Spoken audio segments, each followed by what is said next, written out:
beri gambar imajinatif, tapi ini bisa dimaknai sebagai media untuk mengetahui bagaimana destilasi. Nah, di sini ada tabung di bawah. Kemudian di atas ini kita anggap kolom. Kita anggap sebuah kolom. Yang kita beri sekat-sekat ini. Ini sekat level 1, level 2, level 3, level 4. Atau T1, T2, T3, T4.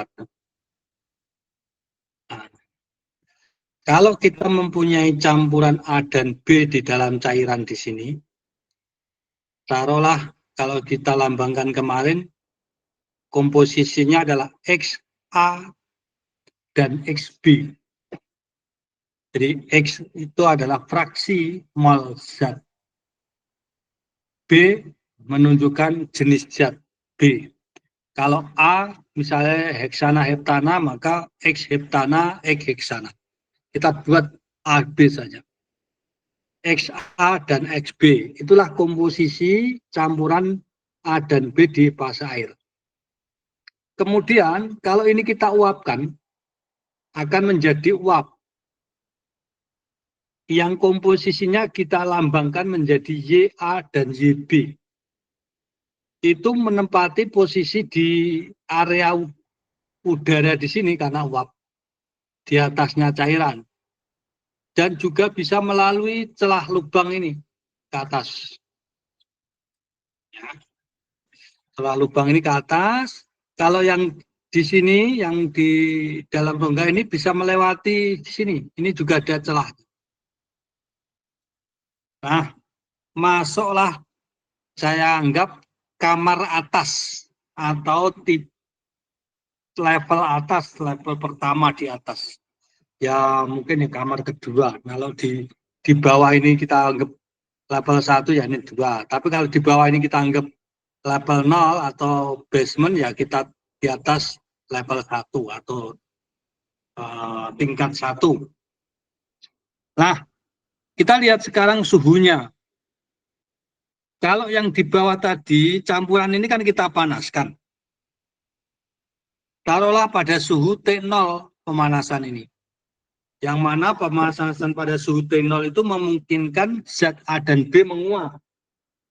Seperti hukum Raoult kemarin, ketika cairan campuran tadi diuapkan, maka akan terjadi perubahan komposisi uapnya. Di mana uap akan mengandung lebih banyak zat yang volatil. Atau komposisi volatil akan meningkat. Atau komposisi zat yang titik didihnya lebih rendah akan meningkat. Dalam kesimpulannya akan terjadi perubahan komposisi dari cair menuju uap. Nah, ketika uap ini naik ke atas, otomatis suhunya ini lebih rendah. Jadi karena di atas pemanasannya ke di bawah, di atas ini suhunya lebih rendah. Meskipunnya rendahnya relatif. Artinya suhu di atas di level 1 ini kita sebut T1, temperatur ke-1. Yang temperatur ke-1 ini lebih rendah dari T0. Jadi kita misalnya memanaskan suhu 100 derajat, maka di atasnya ini akan lebih rendah dari 100. Ya. Nah, pada suhu di atas, pada level di atas ini akan terjadi perubahan. Di mana uap-uap tadi yang terbentuk ini akan, karena suhunya turun, uap itu akan mengembun. Ya, contohnya kalau kamu punya uap air, kemudian nanti suhu di pegunungan itu dingin, maka uapnya itu akan mencair menjadi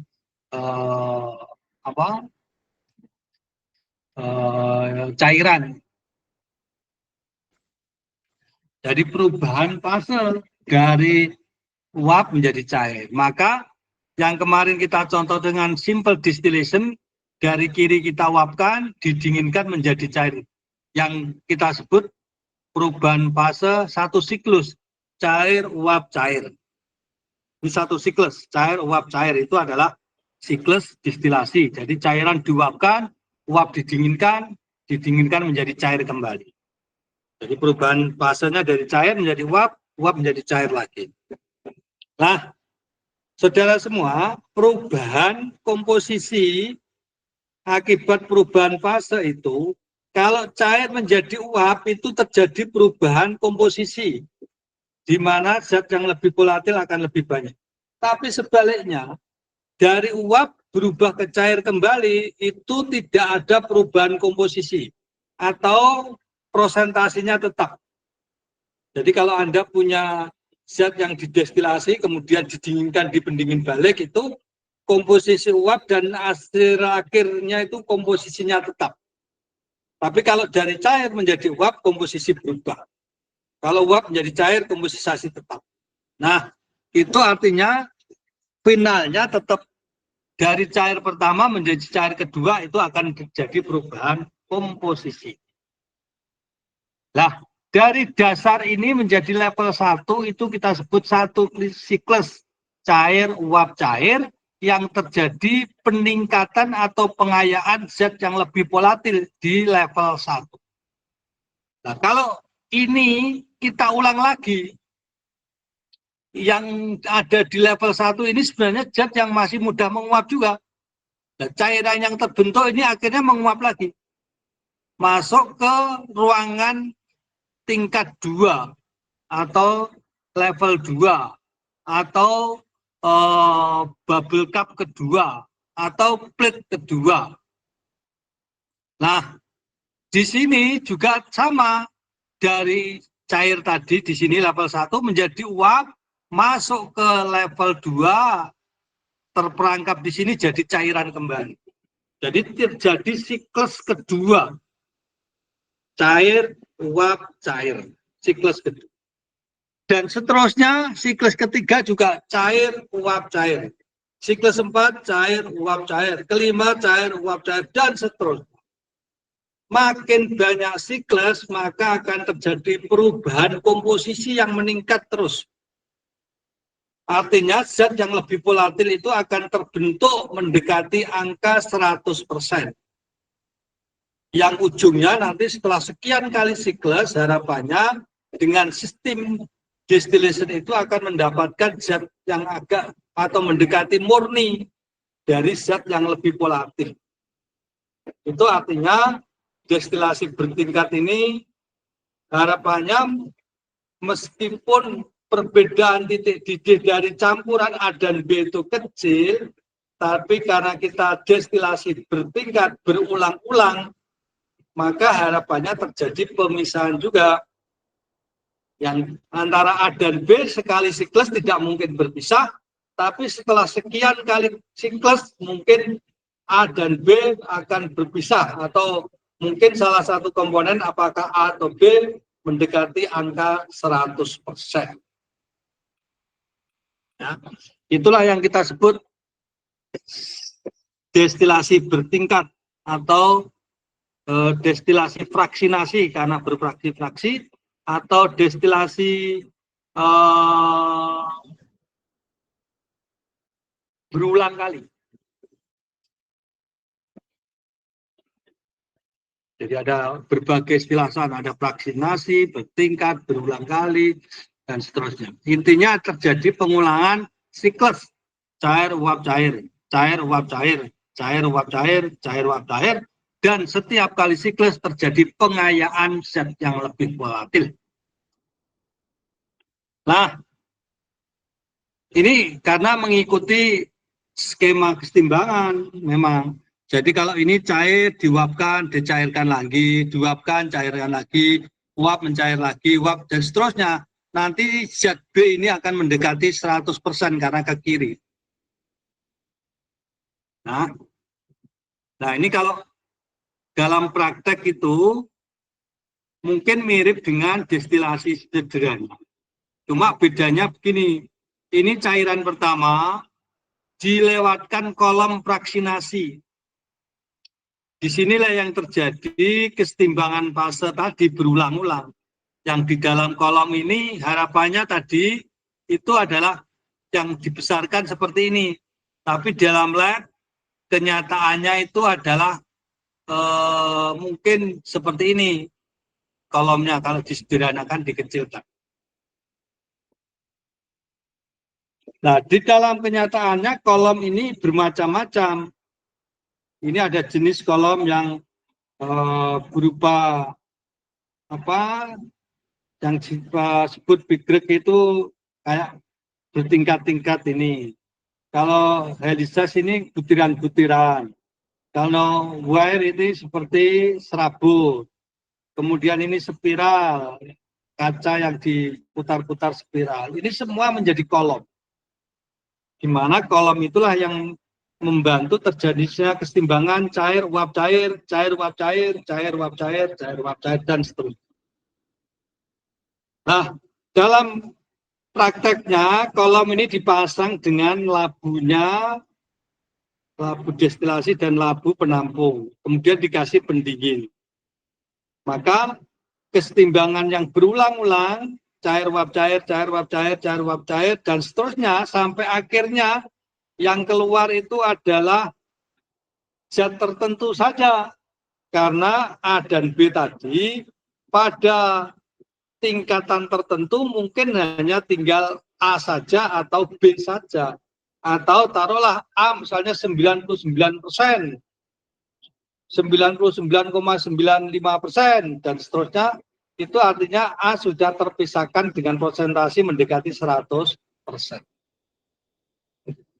Nah, ini nanti didinginkan akan keluar produk.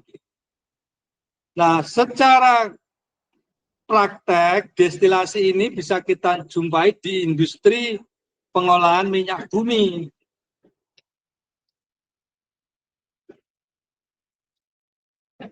Kalau Anda di daerah Cilacap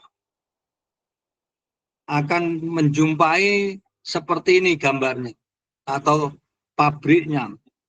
Anda di daerah Cepu, Blora itu juga ada walaupun agak kecil. Kalau Anda di Kalimantan Timur, Balikpapan ada juga seperti itu. Kalau Anda di Balongan, Jawa Barat juga ada pengolahan. Ini adalah kolom fraksinasi. Kolom untuk pemisahan minyak bumi. Di mana contoh dari destilasi fraksinasi itu kita bisa memisahkan minyak bumi, di mana minyak bumi itu kita ambil dari apa yang namanya crude oil atau minyak mentah yang kita bor dari dalam bumi, keluarlah namanya minyak mentah yang warnanya agak hitam-hitam sedikit coklat gitu, yang keruh. Nah, itu yang kita sebut minyak mentah, yang kita beli juga misalnya dari Timur Tengah, dari negara-negara pengekspor minyak, itu kita beli minyak mentah. Nah, kemudian minyak mentah itu kita suling namanya. Kita ekstraksi, kita destilasi, kita pisahkan. Jadi misalnya kalau kita di minyak mentah itu kan ada minyak LPG, ada minyak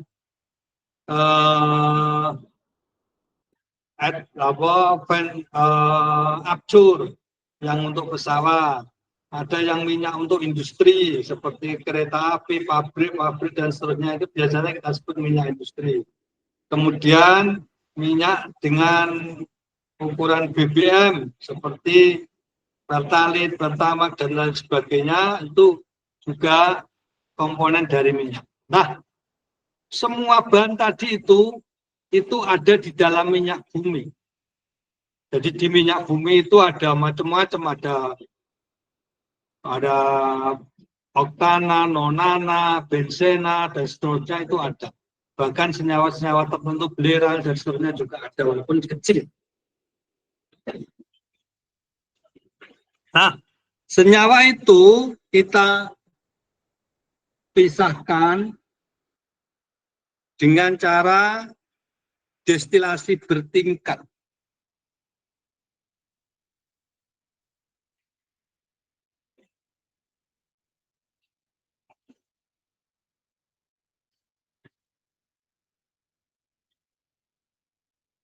Yang dihilang tadi seperti ini, tapi dalam skemanya kita lihat seperti ini. Jadi minyak mentah ini kita panaskan dalam furnace. maka minyak mentah itu akan menguap. Bentar, saya cas baterainya dulu.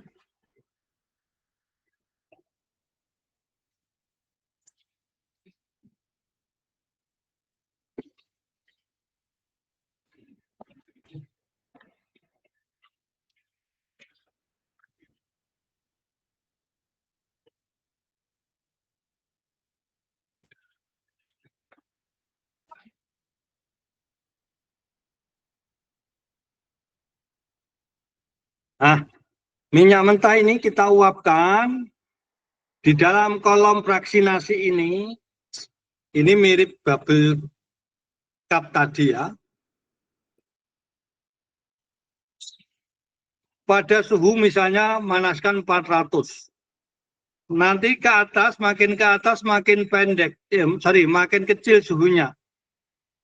Maka nanti setiap kali ini kita mungkin ambil produk dari level tertentu. Karena ini akan terjadi kesetimbangan. Cair, uap, cair.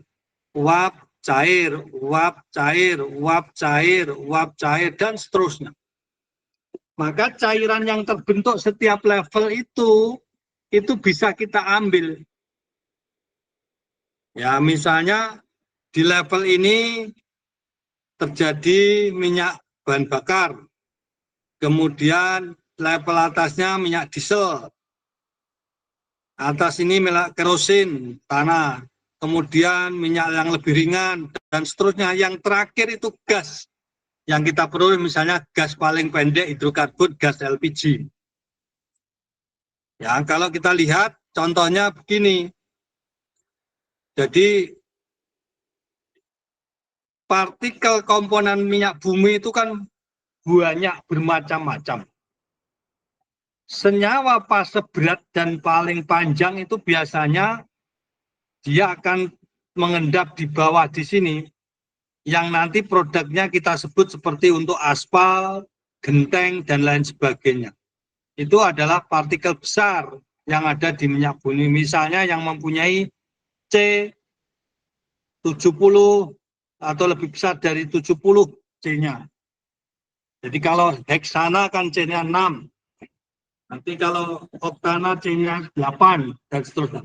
Ini C hidrokarbon yang C-nya lebih dari 70, dia akan menjadi senyawa fase berat seperti aspal, genteng, bahan genteng, dan lain sebagainya. Nah, ini nanti akan ada tindakan. Yang di atasnya yang lebih ringan, C20 sampai C70, misalnya untuk minyak industri, minyak kapal, dan lain sebagainya. Kemudian untuk C20 sampai 50 ada lagi. Kemudian C14 sampai 20 ini minyak kereta api misalnya. Kemudian minyak pesawat antara C10 sampai 16 atur. Untuk mobil kita biasanya C6 sampai C10. Yang notabene kita sebut paling bagus adalah Pertamax itu karena C8-nya paling banyak persentase. Dan seterusnya nanti minyak solar, terus kemudian bahan bakar, bahan-bahan kimia lagi, yang terakhir sampai LPG.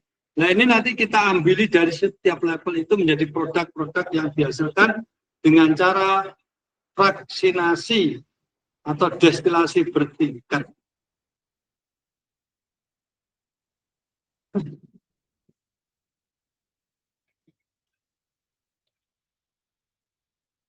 Ya, itulah yang kita lakukan untuk menghasilkan produk-produk hasil pemeriksaan seperti berbagai minyak. Oke, ada pertanyaan?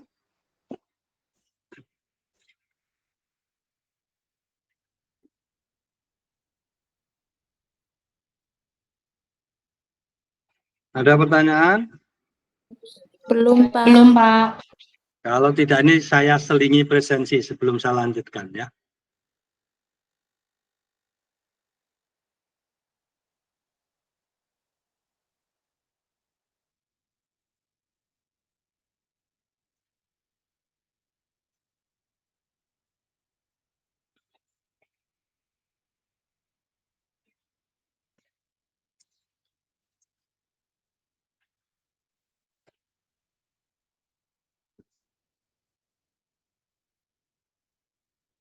Nah, ini silakan presensi dengan JF 51. Bisa lihat token ini? Bisa, Pak. Oke, silakan presensi yang detail.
Oke, silakan yang masih proses presensi dilanjut. Saya akan melanjutkan pada bagian kedua ini dengan materi bab berikutnya.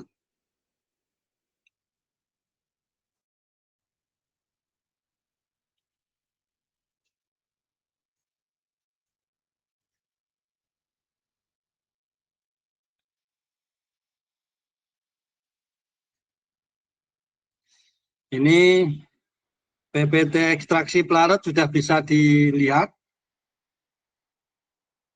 Sudah, Pak. Bisa, Pak. Oke. Ini kita masuk bab terakhir atau bab keempat. Nanti hari ini sebagian kita pelajari, nanti minggu depan kita lanjutkan lagi. Kita masuk ekstraksi pelarut ya, di mana kita pada bab ini mempelajari bagaimana kita menggunakan pelarut tertentu itu untuk memisahkan zat. Hal ini karena dalam pelarut yang berbeda-beda, zat itu mengalami perpindahan atau distribusi. Jadi misalnya pelarut air, kemudian yang satu pelarut organik misalnya benzen. Nah, zat yang mau kita pisahkan itu adalah zat yang mempunyai sifat di dua pelarut atau bisa larut di dalam dua pelarut. Maka itu bisa kita lakukan untuk wahana memisahkan zat. Yang paling sederhana biasanya kalau ekstraksi ini kita menggunakan corong pisah. Ya, corong pisah itu yang kita isi dua pelarut yang berbeda, satu pelarut air, dua pelarut organik. Nah, zat yang kita pisahkan itu mungkin pertama ada di air, kemudian kedua berubah ke pindah pelarut organik. Atau sebaliknya, ada di pelarut organik, nanti kita pindahkan ke pelarut air. Nah, itu prinsipnya adanya perbedaan kelarutan. Jadi zat itu mempunyai kelarutan yang berbeda di fase air dan fase organik. Itu yang kita pakai untuk pemisahan.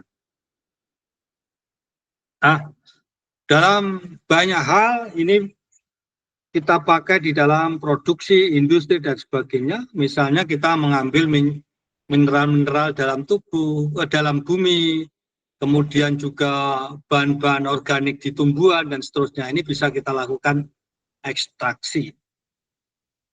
Nah, prinsip dasar ekstraksi itu karena ada perbedaan kelarutan, di mana zat itu bisa larut di dua pelarut. Maka karena dia bisa larut di dua pelarut, akan ada proses distribusi atau pembagian karena ada kelarutan yang berbeda-beda. Misalnya zatnya itu X, ya. Maka sebagian ada zat X yang ada di pelarut air, sebagian ada zat X yang ada di pelarut organik. Misalnya. Nah, ini terjadi distribusi, pembagian kelarutan, maka berlaku hukum distribusi. Oleh Nernst dirumuskan bahwa perbandingan konsentrasi solut dalam dua pelarut sifatnya pada suhu tertentu adalah tetap. Jadi perbandingan zat di dalam dua pelarut itu adalah tetap. Artinya begini, kalau dirumuskan tetap atau tetapan distribusi atau kita sebut koefisien distribusi atau disingkat KD itu sama dengan perbandingan zat X di pelarut 2 dibagi zat X di pelarut 1 atau C2 dibagi C1 atau konsentrasi zat X di pelarut 2 dibagi konsentrasi zat X di pelarut 1. Atau kalau lebih aplikatif lagi, KD sama dengan konsentrasi zat tertentu zat X dalam pelarut organik dibagi konsentrasi zat X di dalam pelarut air. Jadi karena tadi sifat zat yang bisa masuk ke pelarut 1 dan pelarut 2, zat yang bisa masuk pelarut organik dan pelarut air. Maka ini terjadi hukum distribusi yang oleh Nernst dirumuskan KD sama dengan C0 dibagi CA, atau konsentrasi di fase organik atau dibagi konsentrasi di fase air. Itu yang kita sebut koefisien distribusi.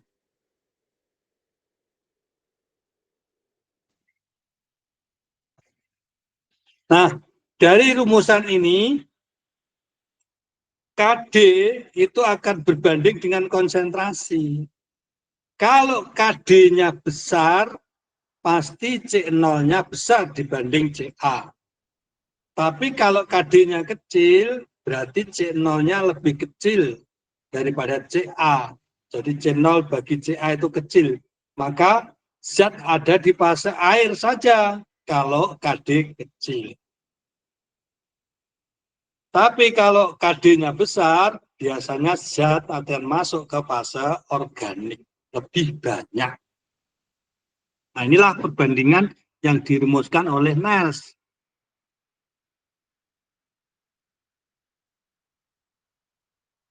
Nah, bahwa KD sama dengan C0 per CA itu berlaku kalau solid tidak terionisasi, solid atau zat tidak berasosiasi, zat tidak dapat bereaksi dengan salah satu pelarut. Artinya pelarut itu sifatnya hanya melarutkan, tidak bereaksi. Nah, itu yang kita sebut koefisien distribusi. Ada istilah lain yang mirip dengan koefisien distribusi, yaitu angka banding distribusi atau disingkat D. Di mana angka banding distribusi itu adalah perbandingan konsentrasi total solut dalam pelarut organik dan pelarut air. Atau kalau boleh dikatakan perbandingan konsentrasi total senyawa X dalam fase organik dibagi konsentrasi total senyawa X dalam fase air.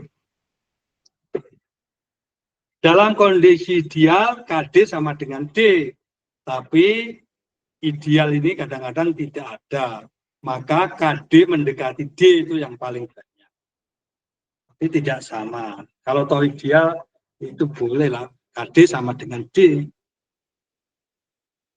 Nah, dengan melihat itu, contohnya misalnya, kalau kita punya asam lemah berbasa 1, misalnya HA dalam fase air dan organik, maka HA ini akan terion menjadi H+ dan A-.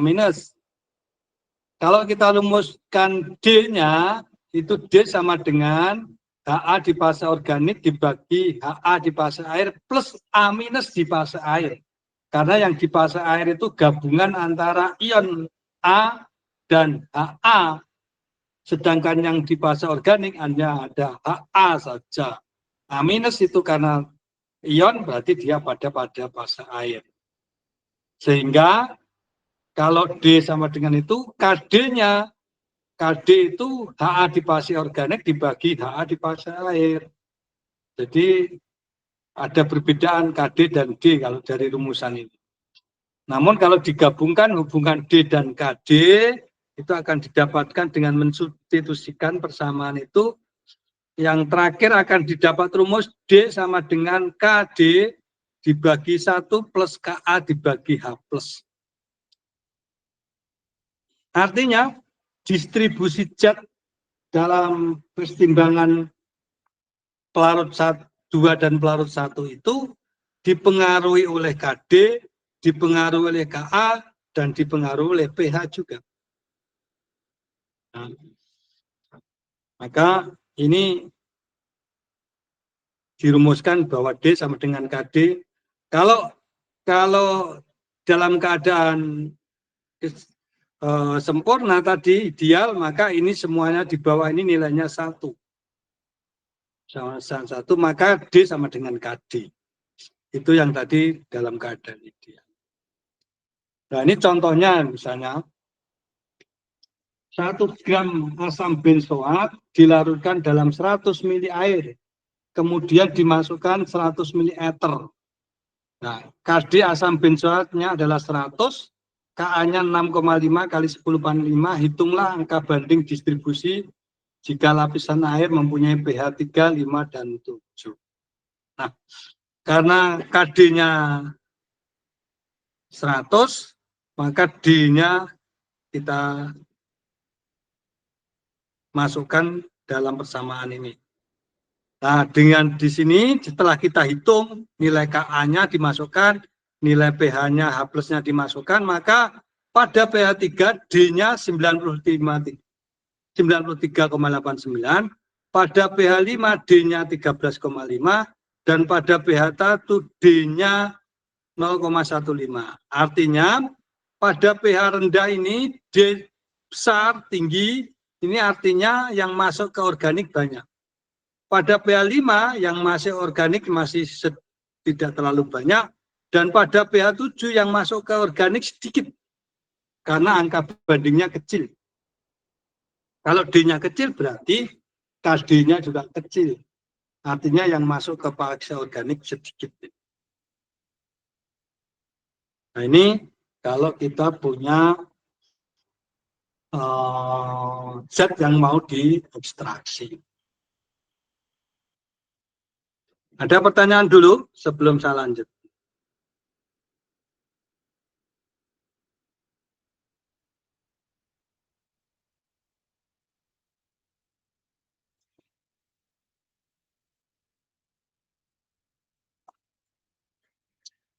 Kalau tidak ada, saya lanjutkan dengan persen ekstraksi. Ya, ini minggu depan kita lanjutkan nanti yang ekstraksi berulang kali. Persen ekstraksi ini menunjukkan banyaknya perbandingan zat di fase organik dibanding fase air dikali 100. Jadi mol zat A yang masuk ke fase organik dibagi mol total zat A, yaitu yang di organik yang di air dikali 100. Maka itu namanya persen ekstraksi. Nah, di dalam prakteknya persen itu adalah perbandingan. Ya, bisa perbandingan berat, bisa perbandingan mol, dan lain sebagainya. Artinya, indikasinya bahwa persen itu nilai yang per 100. Kalau bisanya 100% itu artinya total. Kalau misalnya zat A diekstraksi 100%, maka keluarnya zat A saja. Kalau zat A itu diekstraksi keluarnya 75%, maka zat A itu hanya maksimum 75%. Yang 25% zat lainnya. Atau pengotor lain, atau zat yang mirip yang lain, dan seterusnya. Itu artinya bukan zat murni yang kita tuju. Nah, itulah namanya persen ekstraksi. Jadi dengan persen ekstraksi itu kita mendapatkan hasil yang kita ukur dalam satuan persen. Itu karena kita lebih mudah. Karena terekstrak 50% saja, separuhnya saja. Terekstrak 90%, berarti hampir semuanya. Nah, tinggal 10% saja yang tidak terekstrak. Nah, oleh sebab itu, besaran-besaran ini membantu kita dalam perhitungan maupun memprediksi hasil pemisahan. Nah, minggu depan saya akan melanjutkan ekstraksi berulang kali. Ekstraksi berulang kali untuk melihat hasil produk kita. Saya kira ada pertanyaan, silakan.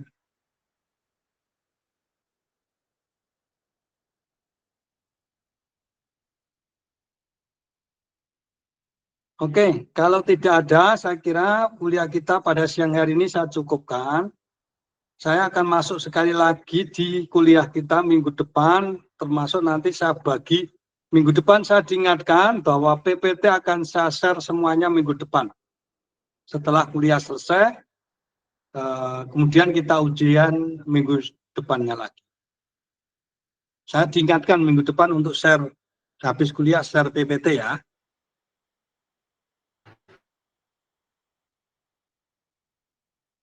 Ada pertanyaan?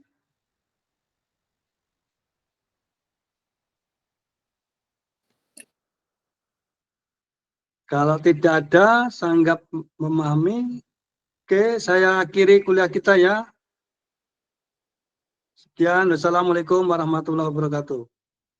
Waalaikumsalam warahmatullahi Waalaikumsalam wabarakatuh. Terima kasih, Pak. warahmatullahi wabarakatuh. Terima kasih, Pak. Saya tutup kelasnya ya.